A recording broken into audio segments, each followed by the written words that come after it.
This is a rather august day for me. I mean, people might know me for watching people watching ovens in an open-sided tent in an 80-mile-an-hour crosswind and occasionally screaming the word bake into their faces. But today I get to go up in the world, and I get to discuss a passion for fashion and the history of costuming at Blenheim Palace with the wonderful Antonia Keaney. Hello, lovely. How are you? I'm very well, Sue. It's lovely to see you. How are you?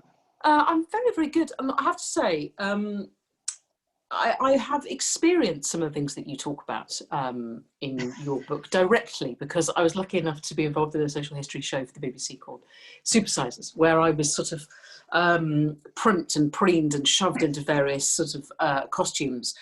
Essentially what we did was we spent a week or 10 days in different periods of British history, from the medieval period through to the 1980s. So some of the things that you talk about, which we'll touch upon later, I have direct experience of, and my organs have not yet recovered, I have to say. But the book charts the vagaries of fashion and how they basically impact upon Blenheim, which is a wonderful place that I had the good fortune to visit a few years ago. Whilst doing a VT for Bake Off. But where would you like to start? Where's a good jumping off point for you? Well, I think given that it's Blenheim Palace, I think a very good place to start for us is always with the most famous Blenheimite of all, i.e. Winston Churchill.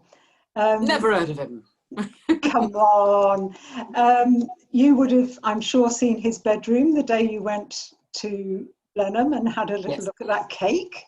Yes. So, as I say, I think that's a very, very good place to start. So you've got some slides that are going to take us sort of act as good sort of cues. So this is actually going back. I need to go back a slide, so bear with me. All right, yeah. Okay, so there we are. As I say, very rude not to start with Winston Churchill. And I think as many people know, Winston Churchill was born at Blenheim Palace. He wasn't meant to be born there, but he was. He was very early. And because he was early... Where was he supposed to be born, Antonia? Sorry to interrupt. Where was he destined to be born? He was destined to be born in London, which is where his parents lived. But they were at Blenheim for a St Andrew's Day ball. And Jenny went into premature labour. And again, that's a whole different debate, in all honesty. But anyway, he was born at Blenheim nonetheless. And the picture in the top right-hand corner of the screen is Churchill as a little boy, aged 4. And I think most people, when they come to Blenheim, think it's a little girl.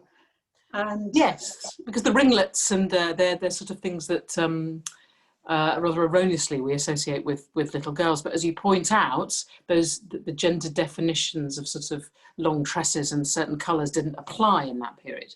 No, they didn't at all. And it was interesting. I was out walking with a friend the other day, and she was telling me about a book she was reading called The Burning of, I think, Bernadette Cleary or something similar. And she was burnt to death in Ireland in the 19th century because her family thought she'd been taken by the fairies. And lots of people have asked me, well, why did Victorian boys, why were they dressed as little girls?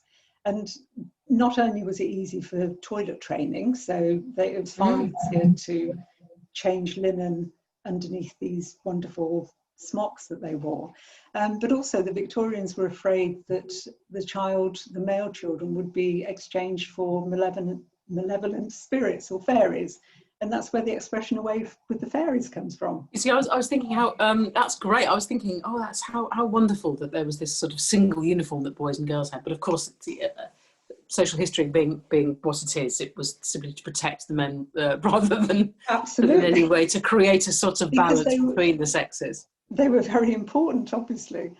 Well, they were the heirs, weren't they? And as you've subtitled it there, pink for a boy, again, a very, very sort of important point here. Yeah, I know things have changed, obviously, but it was always traditionally pink for a little girl. But in fact, in the Victorian era, pink was considered to be a far stronger colour, and this little pink dress did belong to a little boy. And as Churchill grew up, he developed his own style. And I just love this photograph at the bottom of him with Coco Chanel, and she looks very chic, and he looks a little bit like a country bumpkin. He looks like an exploded sofa, doesn't he? Bless him. I mean, that was one of the most striking things about the book, actually, is obviously you equate Churchill, our wartime premier, with sort of global leaders and being cigar smoking and sort of bellowing and being a great orator. But he was really good friends with Coco Chanel. There was a side to him where he was very interested in and influenced by people from the arts. Yes, absolutely. And his interests were so wide and so varied. But he clearly, once he'd escaped his mother's clutches, had no fashion sense whatsoever. And when I'm like that. Yeah, I think we all are. When he was married in 1908 to Clementine Hosier, there was a wonderful trade magazine called The Tailor and Cutter, and it describes him as looking like a glorified coachman. And it just goes on and says, we hope our readers will not adopt this style. And there he is with his creased sleeves and all the rest of it. So what would a man of his standing be expected to have worn for his wedding? I think something like that, but probably more fitted and probably, tailored and not borrowed from a family member or from his father or whatever. It's just, you just get the impression that this wasn't uppermost in his mind. And there's a wonderful letter, there are many wonderful letters between Churchill and his mother. And in one of them, they were quite strapped for cash, relatively speaking. And it's dated kind of early 1900s. And it goes along the lines of something like, I quite understand it when you want to spend £200 on a ball gown, and I want to spend £100 on a polo pony. Huge amounts of money in those days. But he went on to say, the truth of it is we are both damnably poor.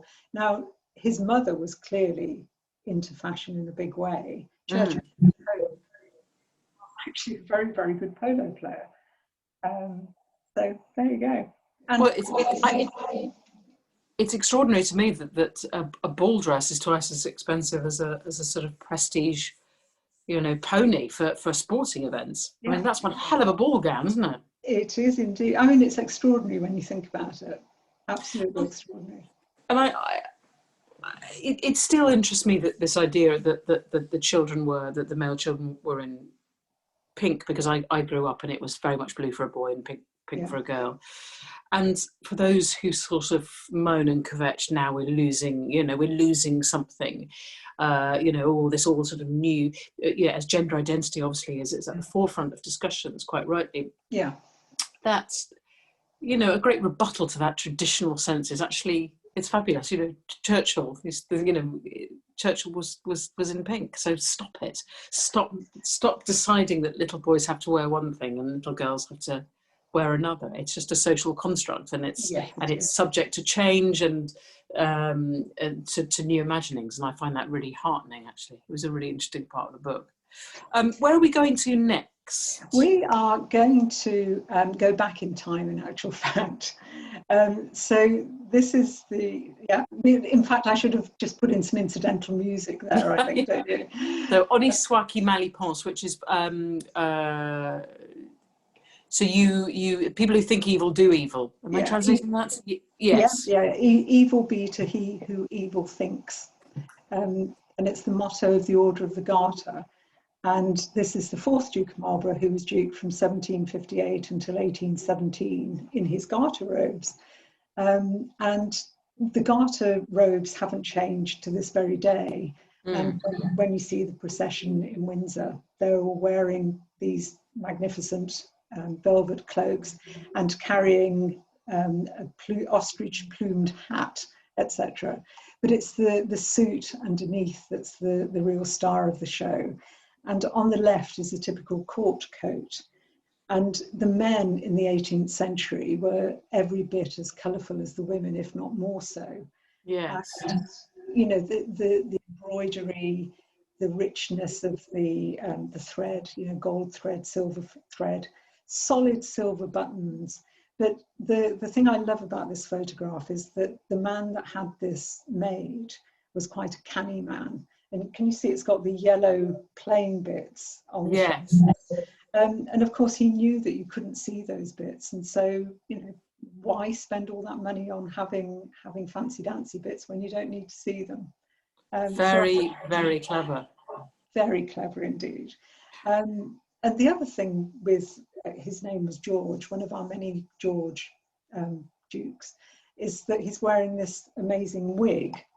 And if we move on, the lady on the right is one of the many Lady Diana Spencers that belong, or that are cousins of the Marlborough family that live at Blenheim. Yes. So the Spencers of Althorpe are related by marriage. They and are. Maintain a strong connection with one another. They do, they do. So she was the sister of the fourth Duke, and she married this, he's represented by this paper sculpture, this chap called Topham Beauclerk. And you can see that he has everything that a dandy about town would wear. For sure. I mean, the first thing that strikes you, and this is very much a Beau Brummel kind of vibe, is that there has to be an effusive frill at the neck, doesn't there? There has to be this sort of explosion of material, and the more the merrier. The bigger the fop, the bigger the frills, I guess. Absolutely, or furbelows, or whatever you want to call them.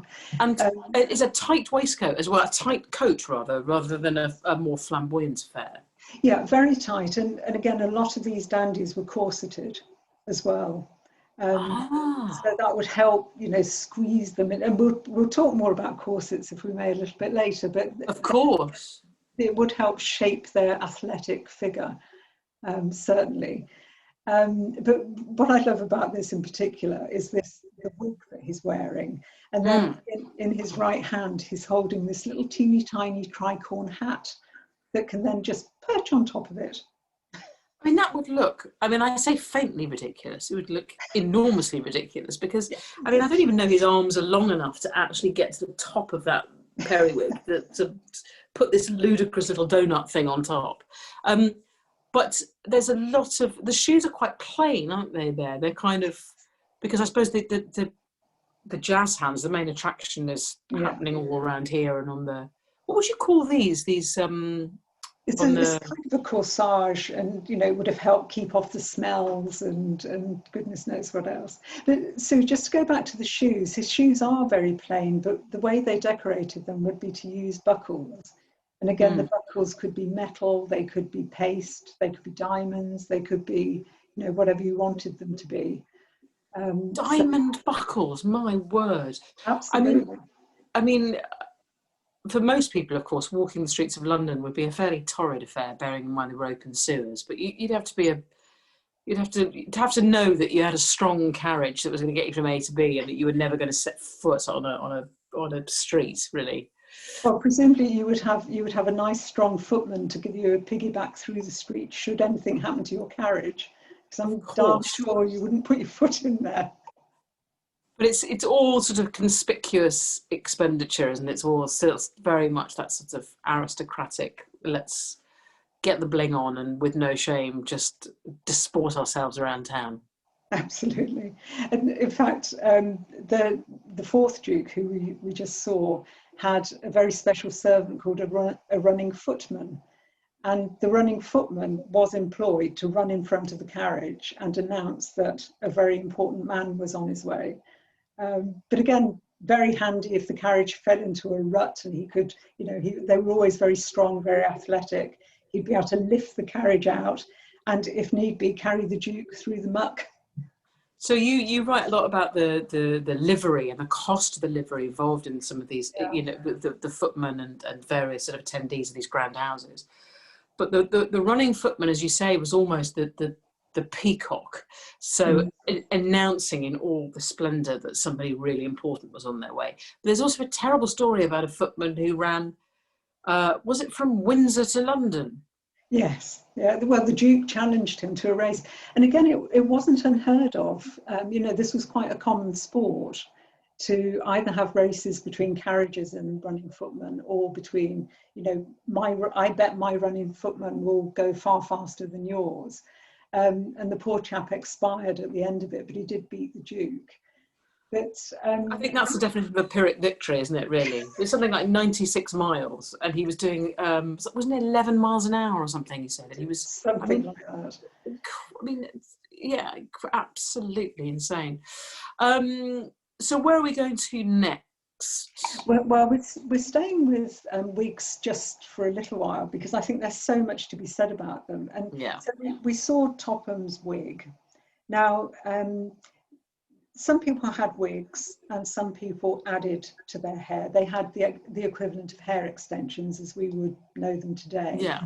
But in Topham's case, you know, he would put on his wig, and the next thing would be to put some grease on it. And the grease was there so that powder could be applied.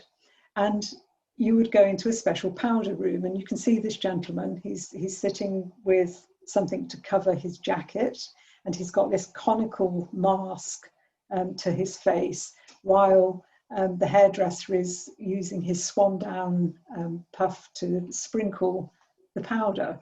He looks like a womble in that. He looks like an aristocratic womble in that outfit. So they'd have, so that their, as you say, their clothes and their faces would be protected. And it's bear grease they used. That was the most popular. I mean, again, I think that was what the wealthy people used. I'm sure that, you know, the slightly lower orders would have just used any old grease that they could get their hands on. Bit of lard or dripping or something. Bit of lard or dripping, absolutely. This powder, I'm assuming, like everything else of this period, would have been horrifically bad for your health. I'm imagining there are sort of dangerous particulates a go-go in this. The powder was, what was it made from? It was made from, you know, it was a starchy material, and it was very fashionable. And you did have to pay a stamp when you bought it. So there was a stamp duty, there was a tax on it. But again, I've read lots and lots of old newspapers of the time, and there was a story that because some powder dealers were a little bit unscrupulous, and they would mix the proper powder with all sorts of things. And this poor gentleman leant a little bit too close to a naked flame and discovered all too late that his powder had been mixed with gunpowder. And it literally just, you know, the poor man died of his injuries. It just exploded. Well, it did. I mean, I think that powder trader is beyond unscrupulous and has moved heavily into the sort of criminal zone, I think. There was a lot of adulteration there, wasn't there, in terms of, you know, obviously foodstuffs, but also, as you say, cosmetics. So you also talk about how the introduction of what I suppose was a luxury tax on sort of beauty products was sort of phased out in the end, the wig, because they became too expensive to powder and maintain. Yes, yeah, absolutely. And a little bit like window tax and things like that. They were also taxed for toothpaste and tooth powder and, you know, anything to do with personal hygiene, really, or fashion. So it was quite incredible, really. So do we know how long that process would take? You know, kind of, you've got your hair extensions in, they need to be set with grease and then powdered. How long would a gentleman have to spend in advance of a do? Well, I think a gentleman not so much, because theirs was fairly straightforward. But then if you look at the fourth Duchess, who's in the centre of this picture, now that's a whole different ballgame. That's a statement, isn't it? Yes, it is. It is indeed. But that's not a wig. And unusually, it's not powdered either. But she had all sorts of hair extensions. And it would, you know, her hairdresser would create a frame and then add to it and titivate, etc. And she actually employed, so her husband had the running footman, and she employed a French hairdresser. And I think this really sums it up beautifully. She paid him double what she paid her footman, and he every day would have been employed in dressing her hair, which is quite extraordinary, really, when you think about it. And it looks like it's a sort of topiary set up there. He's got like a step ladder, and it's sort of, and I don't know what the other guy. He's using some kind of surveying equipment there to sort of work out the angle of the weave. It's a sextant, and you know, and of course, it gave rise to all sorts of ridicule, which is what this is. But what we did, we had an exhibition a few years ago, and what we did, we had this wonderful thing created. Let me just bring her into view, if I may. Oh, look at that. That's beautiful. Isn't that just wonderful? 3 galleons. That's what you need when you go out. 3 galleons on your head. You do not only 3 galleons, but a few ostrich feathers, pearls, etc. But I just wanted, if I may, to do a little bit of show and tell with you, Sue, at this point. Yep. And bearing in mind, I'm just going to show you this lady again. Okay. Yeah. All right. And I want you to look also at her face and her makeup. Yes. Okay? Yeah. So what do you think this would have had to do with fashion of that time? It's a mouse. Well, I'm imagining that if you apply bear grease and then lots of starch and then don't ever wash your hair, I'm imagining that you can basically, your hair would be alive. At least I've heard that the hair was alive with rodents. Is that true? It could be, or lice. And you say that as if it's as if that's the more sort of beneficial option. Well, or lice. With lice, I don't know if you can see these. You know, you've got these little instruments, and you can just, you know, scratch your hair, and that's very nice. Look, little hands carved on the ends of sticks. But that's women had to wait till the 1940s before they were allowed to cut their hair. Essentially, it took sort of the Second World War in order for and the Landgraf for women to go, oh, finally, I can have a manageable do. So they would have scratches, yes. And that was for the lice, and the occasional rodent outbreak. No, but the mouse was used for something else. So again, I'm just going to refer you to this face. Okay, so it's very, very white. Not the eyebrows. Could be the eyebrows. And the face is very white, so it'll be something awful. They'll basically powdered a mouse, won't they? Of course they will. They basically blanched and powdered a mouse. I think they did use beetles occasionally, but no. For rouge, wouldn't it? Yes, I suppose the was begins with a C, doesn't it? Cochineal. Yes, yes. Yeah. So no, what would happen? Remembering that smallpox was quite a big deal as well. They used to use a lead-based powder to make their complexion white. Now this would help cause your hair to drop out. And your teeth. It would help your hair to drop out. It would help it to drop out, absolutely. And so you could paint your eyebrows in. Sue, you're itching. I am. I've come out in sort of, I don't know, sympathetic hives. The idea that the solution to smallpox scars would be lead is really very, very telling. So yes, they would pop this on with all its kind of cavalcade of health negatives. Yeah, and do awful things. So you could either use the mouse's tail and shape it and stick it on, or you could just kind of cut him into shape. So they basically flay a mouse, which is what the Mozart opera obviously was based on, and then they would stick a mouse pelt in the shape of I suppose the good thing about that is you can have different eyebrows for different facial expressions. So you could spend a whole ball looking surprised or sort of quizzical, or sort of horrific. And I know these heart-shaped sort of moles are called mouche, aren't they? Which is French for fly. It is. There we are. What was and you say something brilliant in your book about that, which is that it's almost like an early emoji. Absolutely. So it's this visual signifier. So what was the placement of the mouche significant, or the Yeah, shape? the shape. So they would be made of either leather or taffeta or silk or satin or something like this. Yeah.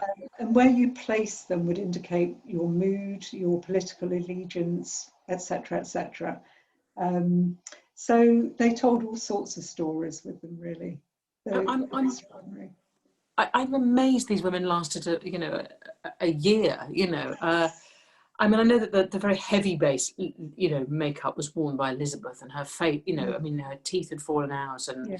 all sorts of terrible side effects. You'd think that by this period, people might have just cottoned on that the foundation was not what it was cracked up to be. No, absolutely. Absolutely. Extraordinary, isn't it? And I presume the smell, I mean, not to be too graphic or too base, but thoroughly unpleasant. But I guess one acclimatised to it. Yeah, well, I suppose they did, and they would have used all sorts of potions and things to try and mask that. But yeah, absolutely. Before we move on, can I just show you one more thing? Yeah. What do you suppose those are?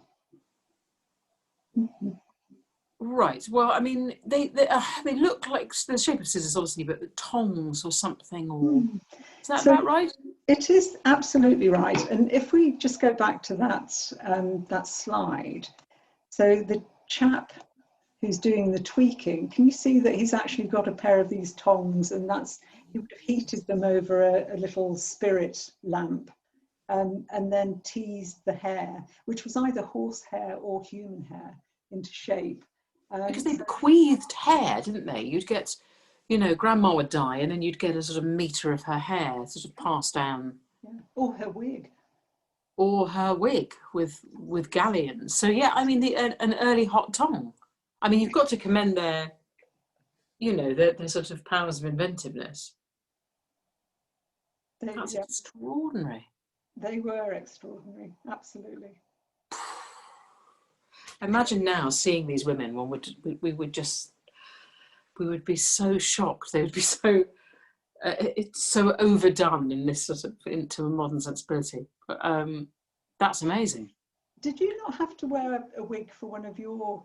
Yes, as I was Marie Antoinette, so we did a French supersizers, and I had a very similar to the one that you just showed. Actually, I had a wig made,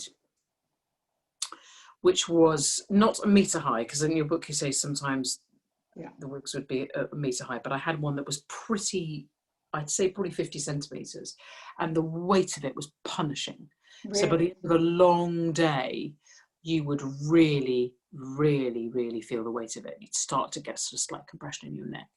And I remember doing a day where we just ate and drank. We'd eat and drink what was de rigueur at the time, and I was absolutely hammered, I'm afraid to say, and I had to do a piece to camera about women who would often sleep upright with their hair in boxes.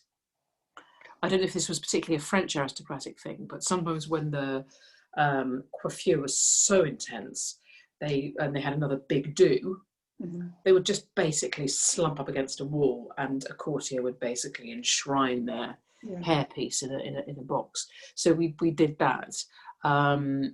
But it was so uncomfortable, and obviously it was pinned to me, and the pins would pull, and I know that wouldn't necessarily be the case, but they had, as you say, frames, and those frames would have to embed somehow into their natural hair, and you do look incredible. I mean, I had an 18-inch waist. I've never been happier, but it does come at a rather painful cost, I have to say. I mean, I know we're going to talk about corsets in a bit. I have an awful lot to say on that, but yeah, I do have first-hand experience of those things, and they are, damn, it hurts to look that good.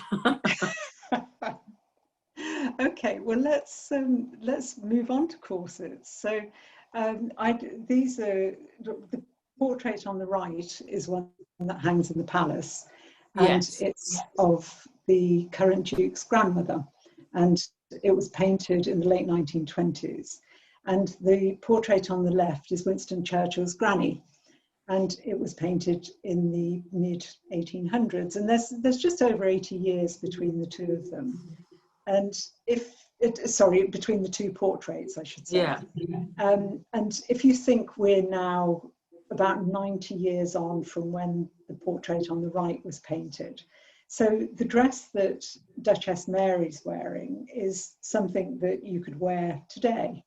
You know, Yes. it wouldn't stand out even 90, 100 years on. Whereas if Mary were to dress in what Churchill's granny's wearing, she would just have looked ridiculous. So things haven't changed as much in the past 100 years, I would say. There have been changes, but not quite as much. The thing that interests me, without being indelicate about the Duchesses, is what they were wearing underneath. And this is typically what Duchess Mary would have worn. So you've got French knickers on the right-hand side, so made of satin, so very, very beautiful against the skin, very comfortable. Hand embroidered. And interestingly, I suppose they were made to be seen in a way. Yes. You know, as opposed to the Victorian linen bloomers and all the rest of it, which weren't quite as beautiful. And on the left, you've got a camisole, and at the bottom, a bust minimizer. Because again, the fashions of the day were very straight up, straight down, very androgynous in terms of the shape. And so that's what Duchess Mary would have worn underneath her dress. And a lot of the time, it's all about forcing, and again, particularly with women. I know that I said earlier that some of the 18th century men would have worn corsets, but it's particularly women that have to change their shape to fit in. You know, and more often than not, especially at those times, it would have been a man designing how he thought the female shape should look. And with the dandies, there's a sense that it's by their own agency. There's no societal pressure on those men to put on a corset.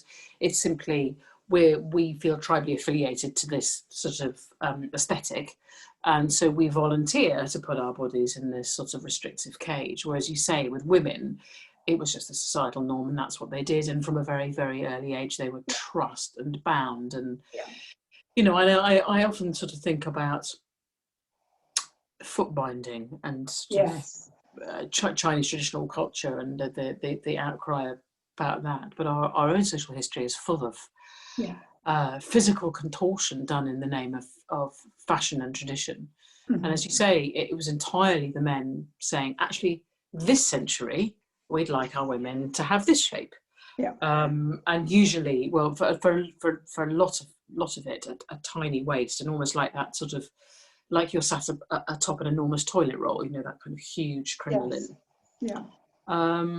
And when you, as you say, when you get to the 30s, it's hellishly freer.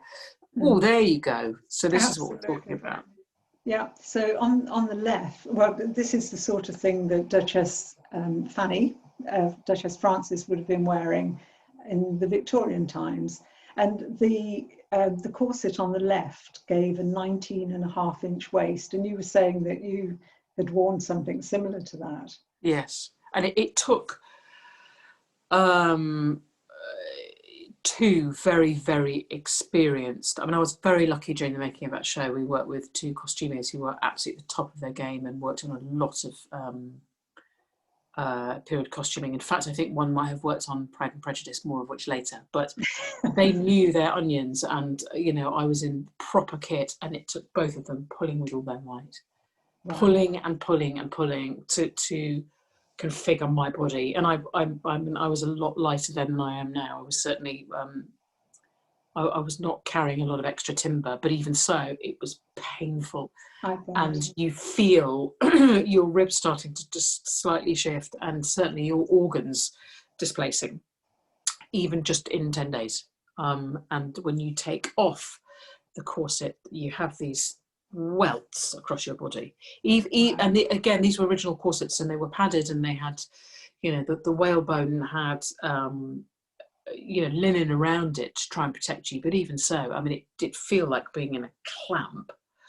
And you look, once you're in it, your posture's incredible. That's the only good thing I can say about it. I naturally am a real sloucher, but once you have that support in your core, you feel like you own the world, because you just glide in and out of places and you're completely upright. but boy, did it hurt. And looking at that, it's awful, isn't it? I mean, it's like a sort of fanciful Iron Maiden, really. Did you eat while you were wearing it? Oh, huge quantities. I mean, when I was married I mean, only in Antoinette, terms of comfort. How was that? awful. So when we did the French version, so we did the French Revolution. When I was married Antoinette, I didn't eat very much because, despite the fact she's credited with, let them eat cake, she didn't say that, and her own appetite was scant. And she was so sort of traumatized and sad most of her life. She probably had what we'd now deem an eating disorder. Mm-hmm. But when I was back in the UK and we did the Victorian episode, I was eating an awful lot. There'd be banquets, and you're putting away 3, 4, 5,000 calories a day, and it has to go somewhere. So sort of in the end, I'd end up with this sort of uniboob, where sort of essentially my sort of stomach, which was inflating, sort of rose. So this unsettling kind of sort of jellified layer kind of popping up above. But it was, and I had weird aches and pains for months afterwards, which I don't really know what I'd attribute those to, but it was not a pleasant sensation, and you almost lose track of whether you're full or not because your stomach's not in the right place. Everything's defying gravity and sort of pinned in. So I presume over time, I mean, that's serious damage you're doing in one of those. But have a look at that. Oh. So that's the wasp waist, which again was desirable at a certain stage. It's just, and there are really early kind of X-rays, I think, of women with these organs that, as you say, are completely displaced. If you think you wore yours for a relatively short time, imagine wearing that for years and years and years. And they started them young, and actually they would deform the body. So that, that when that corset came off, the body wouldn't go back to that. It would still have that. It wouldn't quite be as restricted as that, but it had been trained into that sort of. Oh God! I mean, that's just awful, isn't it? That is. There's nothing good to say about that, really, because one should never have to sacrifice one's health and longevity for sort of fashionable whim, but that's exactly what that is, isn't it? What's the cartoon on the bottom right? God, look at their waists there.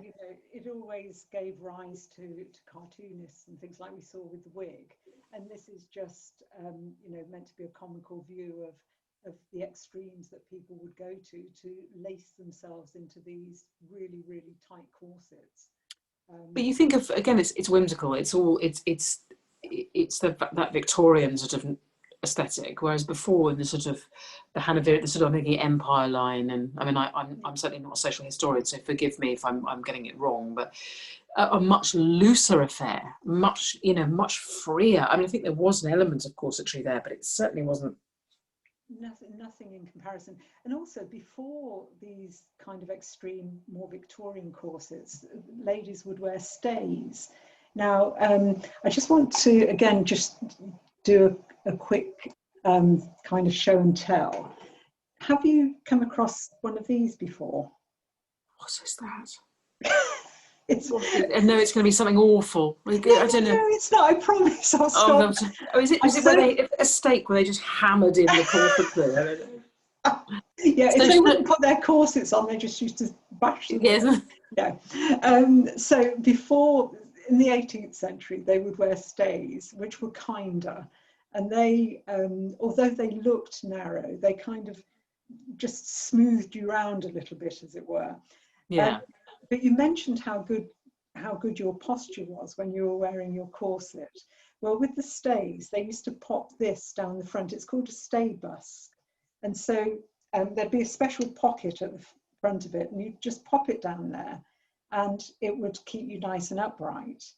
And because it was worn close to the heart, again, I don't know if you can make it out, it was carved with all sorts of love tokens and things.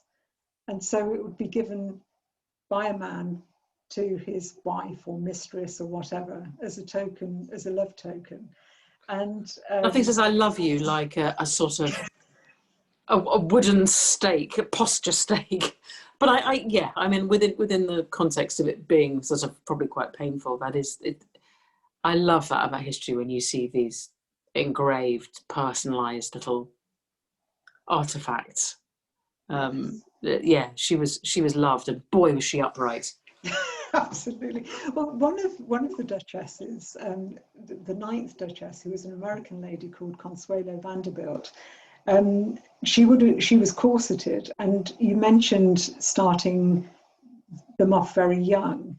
In her memoir, she writes about when she was a child, her mother used to sit her with a metal rod down her back and leather straps to keep her upright, which in a way is more like a medieval, even more like a medieval form of torture. So it's just astonishing, really. I should imagine she just longed for the day that social services was invented, because that is just extraordinary, isn't it? That's Yeah. I mean, for goodness sake, don't educate your women, but do teach them to sit upright by, you know, basically chaining them to a stick. Yes.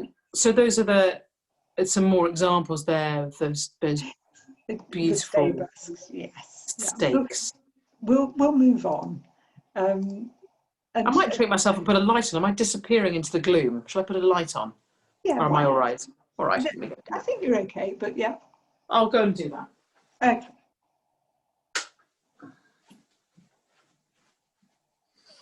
Right. Gosh, that's much better. Good. I was carried away, so I sort of, yeah. This is just on the right hand side there, you can see hoops, which were the precursors of crinolines, and a hoop would have been worn under a dress called a mantua. And again, just to show you the beautiful fabric, wealth, etc., etc. So that's just a little clip on that. But oh, here we go. I just can't help it. I'm so sorry. No. So I sense we'll be discussing this at length. No, we won't. It's just a little. So when we had this exhibition, everything in it was a period piece, except for these breeches. And I needed a pair of breeches just to kind of illustrate what men would wear. And this is what men would wear next to their skin. So it's the equivalent of someone standing there in their boxer shorts and their vest. And the breeches belonged to Mr. Darcy, to Colin Firth. And they were the joy of my life for 3 months. But you would just look upon them and I just stroke them gently every day. Yeah. I do. Why not? But that's why it's such a great moment, and it was so well done in that particular iteration, because it's very intimate for a gentleman to be seen. I mean, that shirt should always be covered. Yes. Yeah. Absolutely. And it was not so socially acceptable. Yes. Yeah. You're allowed to see the neck. So you have fulsomely touched Colin Firth's breeches. I have. I love the fact that you felt. I love that you chased that down for the exhibition. I think there may have been alternative motives, but it's good that they were there, and you get to. And it's quite a thing actually for you to have had those. They were quite the talking points of probably one of the most talked about moments in television of that decade, I imagine. Absolutely. Anyway, we'll move on. So we've kind of talked about corsets and the terrible damage that they did. And there were so many things that were very, very dangerous for people who followed fashion. The arsenic bolts at the top left there. Paris green was a very popular colour during Victorian times, and Paris green was produced by the addition of arsenic to the dye. Wonderful. So as you wore it, your skin would absorb the arsenic on the fabric. And of course, the poor souls that were employed in factories dusting, kind of little artificial flowers with green powder containing arsenic, they suffered beyond belief. Of course, there was no unions there. There was no sort of workplace representation or tribunals. So these poor girls would just sort of fall sick, and in one case, I know you mentioned die, and plausible deniability. They could just say, "Oh, well, it wasn't It wasn't Yeah. the dye. It wasn't the. So for people that had a Paris green dress, the symptoms would be they'd while the dress was on, they'd presumably have local irritation and sores. Boils and sores and things like this. And again, that was the thing. If you were removed from the source of irritation, it was fine. So factory owners just let it carry on pretty much. And it was, again, women for the most part. They would just tie their aprons up to cover their nose, a bit like we do now. We go into shops and things. They covered their nose and mouth, and that was all they could do. But it was dire, absolutely. So what's Johnny Depp doing there in his finery? Well, Johnny Depp played the Mad Hatter, and beaver skin was used. You see, you say about mouse skin, when you think about it, there were so many skins that they used in fashion and still do. So beaver skin hats were very fashionable, and you needed to separate the fur from the skin, and it was done with a process called carroting, an orange paste that contained mercury, and the mercury would give off vapor, and it would affect your sanity sooner or later, hence the Mad Hatter. So they think that's what the Mad Hatter had, mercury poisoning? Yes, yeah. And hatters did die of mercury poisoning. And that was the felt, it was felt, wasn't it? It was so a felt hat was originally made from beaver skin. Yeah. As at the bottom, I mean, that's one hell of a statement piece. But there's a lot of danger in having a skirt that's as wide as that. Yes, I mean, it's exaggerated, but if you look back through past copies of the Times, again in the 19th century, there was a continual liturgy of disasters involving crinolines. So you had open fires, you had open flames for light. So if your wig didn't catch fire, then the chances are that your crinoline would. And the way the crinolines were made, they act like bellows. So their wire was fabric around them, so they would compress and they would literally fan the flames. They'd get caught under carriages. They'd get caught in machinery in factories. But there is one story. There's nothing to commend them, Antonia. No, absolutely. I mean, nothing. Absolutely. I suppose the only thing is you could wear your pajamas underneath and no one would know. But absolutely nothing at all. I remember there was one gentleman wrote to the Times, and he was thoroughly incensed because he had a pew at the church and there wasn't room for him to sit in it when crinolined ladies also sat in the pew because they just took up so much room. He was completely beside himself. Well, it's not their fault. I mean, I have to say the one thing I would say that I remember learning about crinolines, which did commend them to me, was certain gardens were developed so that you'd have lavender, but quite woody, thick, very aromatic lavender bushes placed just shy of the full width of a crinoline, so that when ladies walked through, their rough sort of skirts would brush up against and then release this vapour, which I thought was very romantic and lovely, but not romantic and lovely enough to sort of offset the huge amount of pain and agony they went through in wearing them. But yes, they are. You're right. They are like sort of bellows, because in trying to get away, you just introduce more oxygen, which would then compress. And absolutely. I mean, literally, you could be completely aflame in about 2 minutes. Especially if someone had put gunpowder in your wig. You were doomed. There is a happy note. There was one happy story. Thank goodness for that. So Martha Shepherd, a young lady, decided she was going to end it all by flinging herself off the bridge into a river. And she was wearing a crinoline, and it acted like a parachute, so that a passerby was able to fish her out of the river and take her to safety. So that was rather nice. That is good. I'm going to hold on to as our one positive crinoline story. Right, I think we should. I'm just very conscious of the time, so if I may, I'm just going to quickly run through this because I'd really, really would like to talk about Dior. Yes, of course. And this is in 1896, so the time of the 9th Duke and the American lady I mentioned, Consuelo Vanderbilt. And Yes. they would have house parties. And again, the women, it was easy for men in terms of clothing. They would be out shooting and wear, you know, their uniform, as it were. Women had to have at least 4 changes of clothing every day with the appropriate underwear and accessories and things.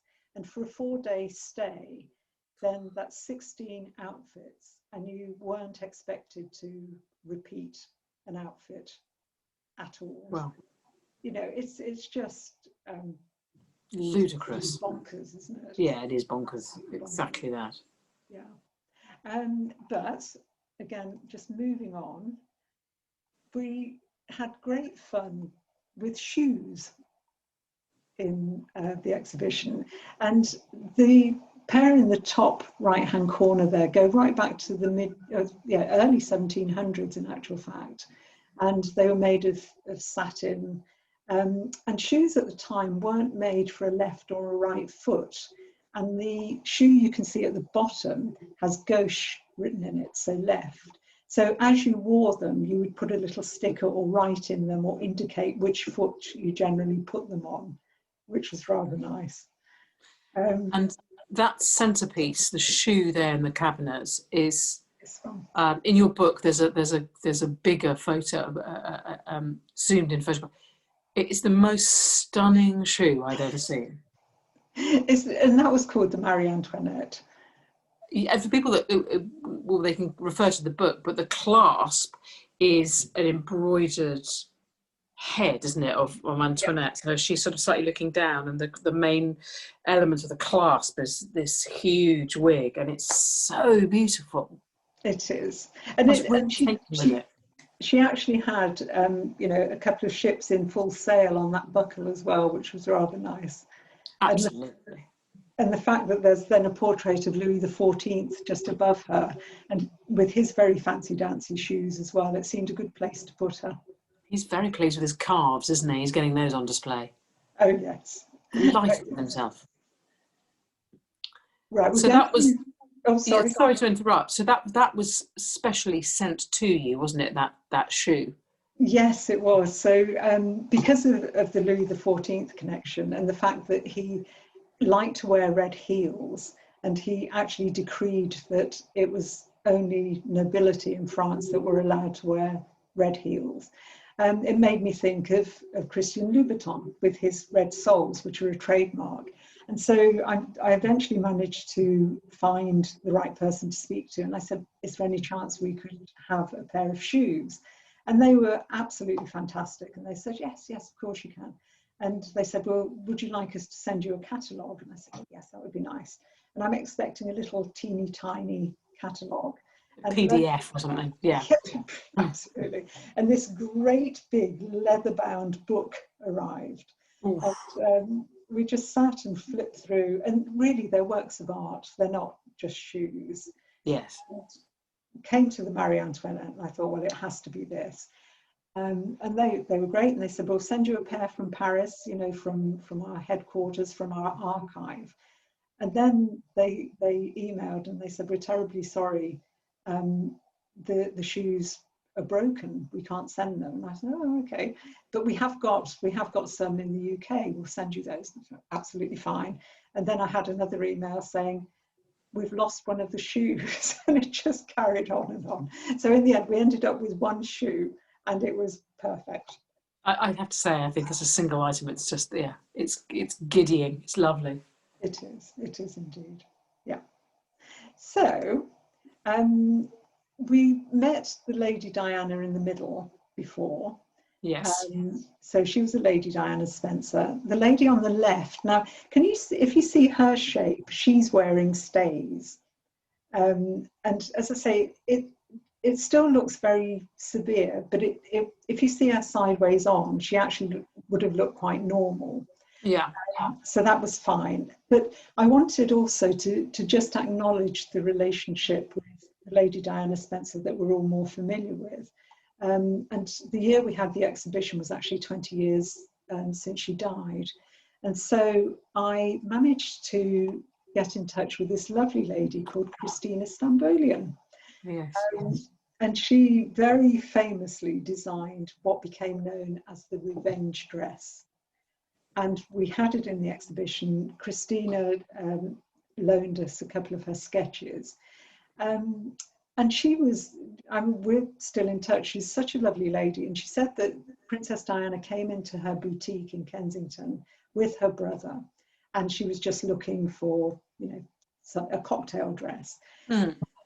And she bought or ordered this dress, commissioned this dress. And then Christina didn't see it, because do you remember at the time everyone would photograph Diana and whatever Wherever. she was wearing. Yes.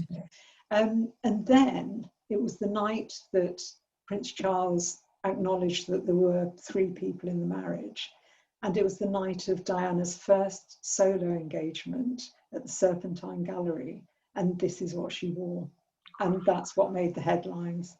What an extraordinary way to announce Christina on the world stage as well, and that, because it was absolutely probably the most photographed dress of that time. But maybe Liz Hurley's might be creeping up, the Versace safety pin dress. But that, absolutely. Yeah, I love the idea of a revenge dress. That the idea that you're slighted or sad, and you go out and you just dazzle.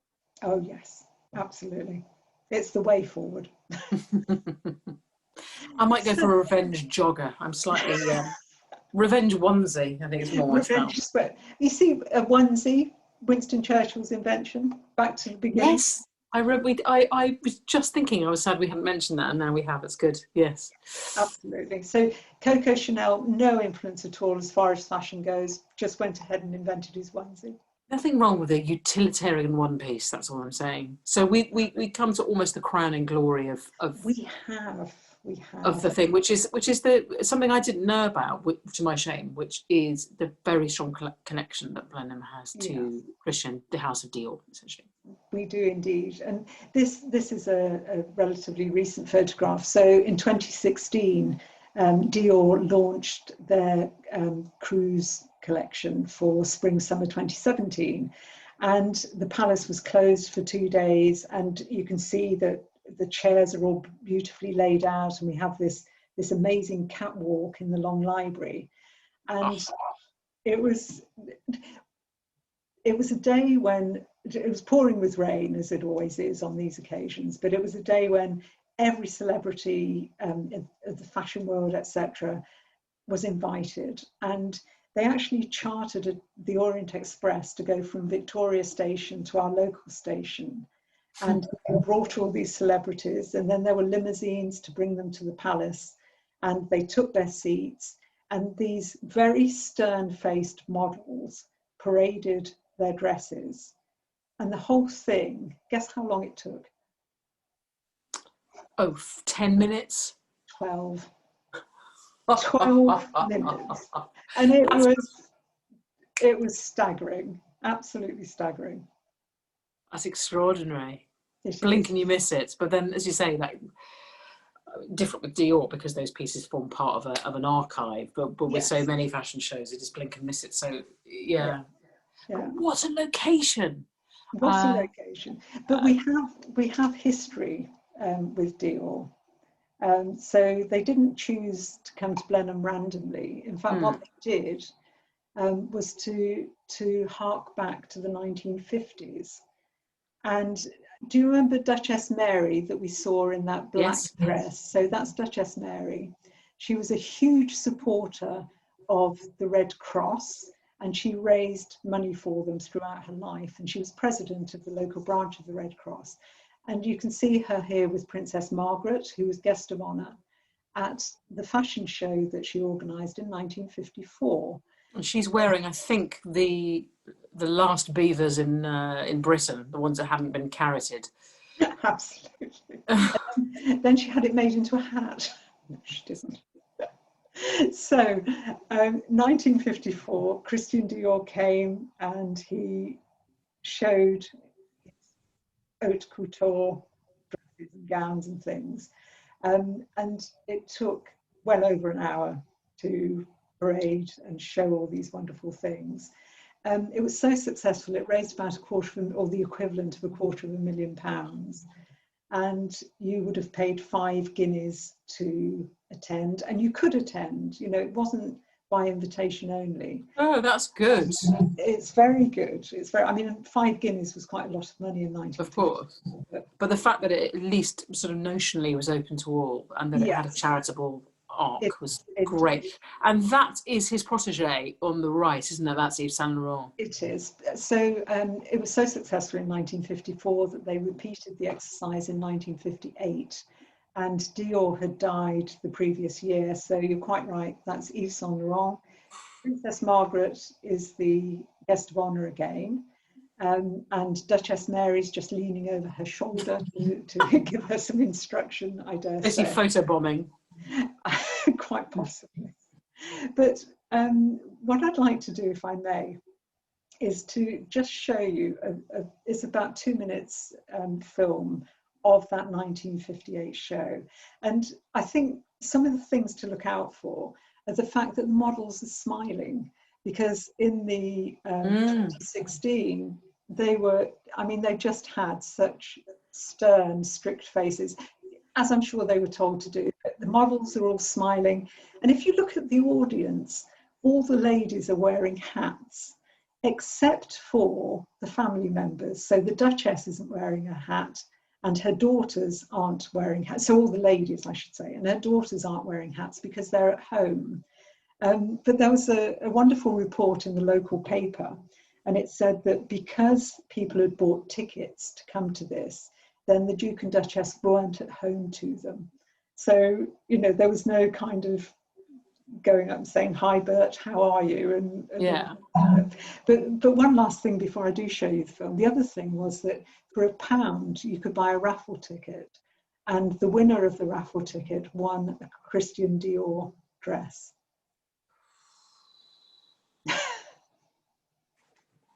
Which would be worth an unimaginable amount of money now. Unimaginable. And it was won by a tenant farmer, apparently. That's great. That's the happy ending everyone wants. Absolutely. Oh man, that's great. So this is some archival footage of, this is the third show, the second show, sorry, with Yves Saint Laurent, is it? Or is it a compilation? No, it's just a quick snippet with commentary.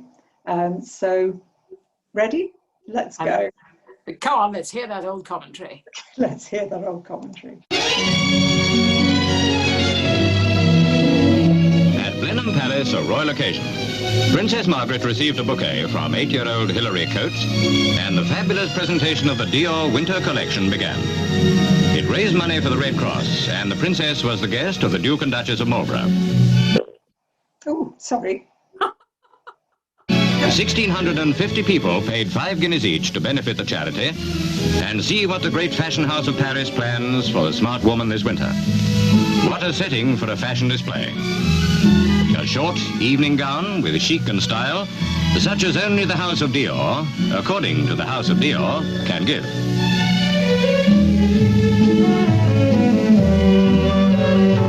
Here, another evening gown, this one for the great occasion. The 16 mannequins, 2 English girls among them, modelled 136 creations all told. Quite an evening's work. Another short evening ensemble. If one gown could be singled out from so many, perhaps it was the happily named Blenheim, a superb, long evening dress.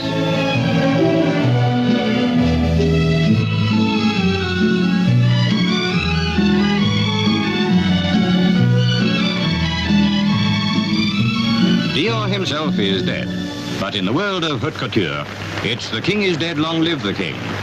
Now the great man's mantle is worn by Yves Saint Laurent. Her Royal Highness congratulated him on the magnificent display. Then he presented the models to the princess at the end of a most memorable evening.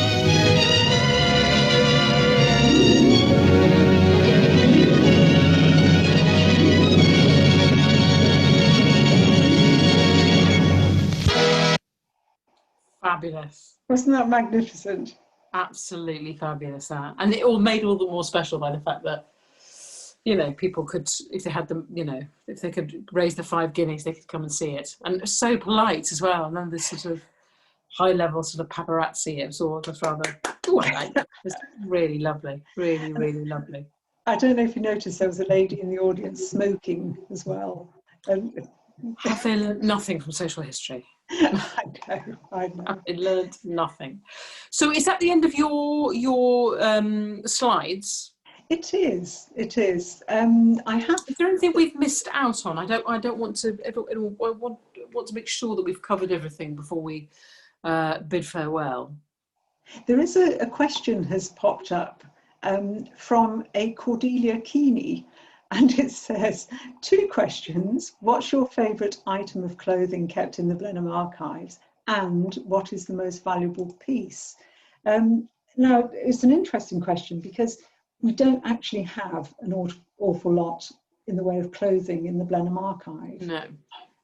So we have some servants' liveries from the late 1800s, but possibly my favourite thing is a recent thing that I can actually just quickly show you, and it's the wedding dress that was worn by Lady Blandford, who oops, sorry, let's go. Him.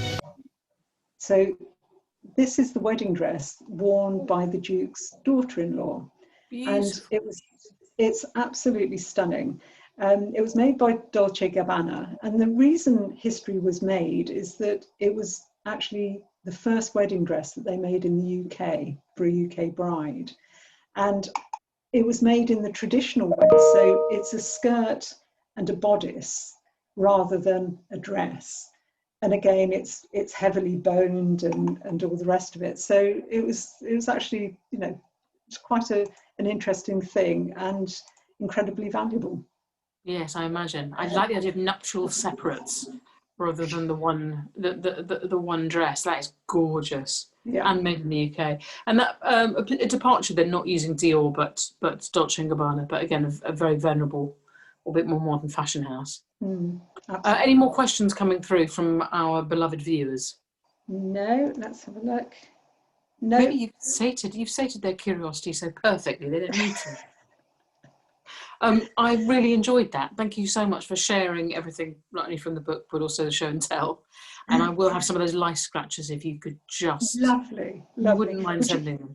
Would you like me to send you a mouse? I have some here, actually, which I must sort out. But yes, should my eyebrows need sort of... I don't know, some more expressions, then yeah, I'll make sure that's the way I go. And a few patches. I've got Catherine Nathan has said, who is my favourite designer? Do you know what? I'm in my slightly, I mean, I may well get there again, but in my slightly slimmer days, I was a huge fan of Dolce & Gabbana because they did do wonderful women's tuxes. They're really good. But as does Hugo Boss, I have to say. But Dolce & Gabbana have a very, I don't know, they have a very sort of big place in my heart. But a lot of the time, I'm with Winston Churchill, as I say. I'm all about the onesie. I'm all about the zip it up, the uni bag that you can just sort of trundle along with. Add a mask to that, and I'm fully accessorised. Thank you for sharing with all of us your knowledge and expertise. I've really enjoyed it. Thank you, Sue. It's been an absolute pleasure. Likewise. And now, in this new world where everything is done remotely, we have the awkward moment of signing off. Yes, this is now this where we struggle to find the buttons. Thanks to everyone. Thanks to Kevin. Thank you to people who are now sort of being sweet enough to sort of send in their thanks.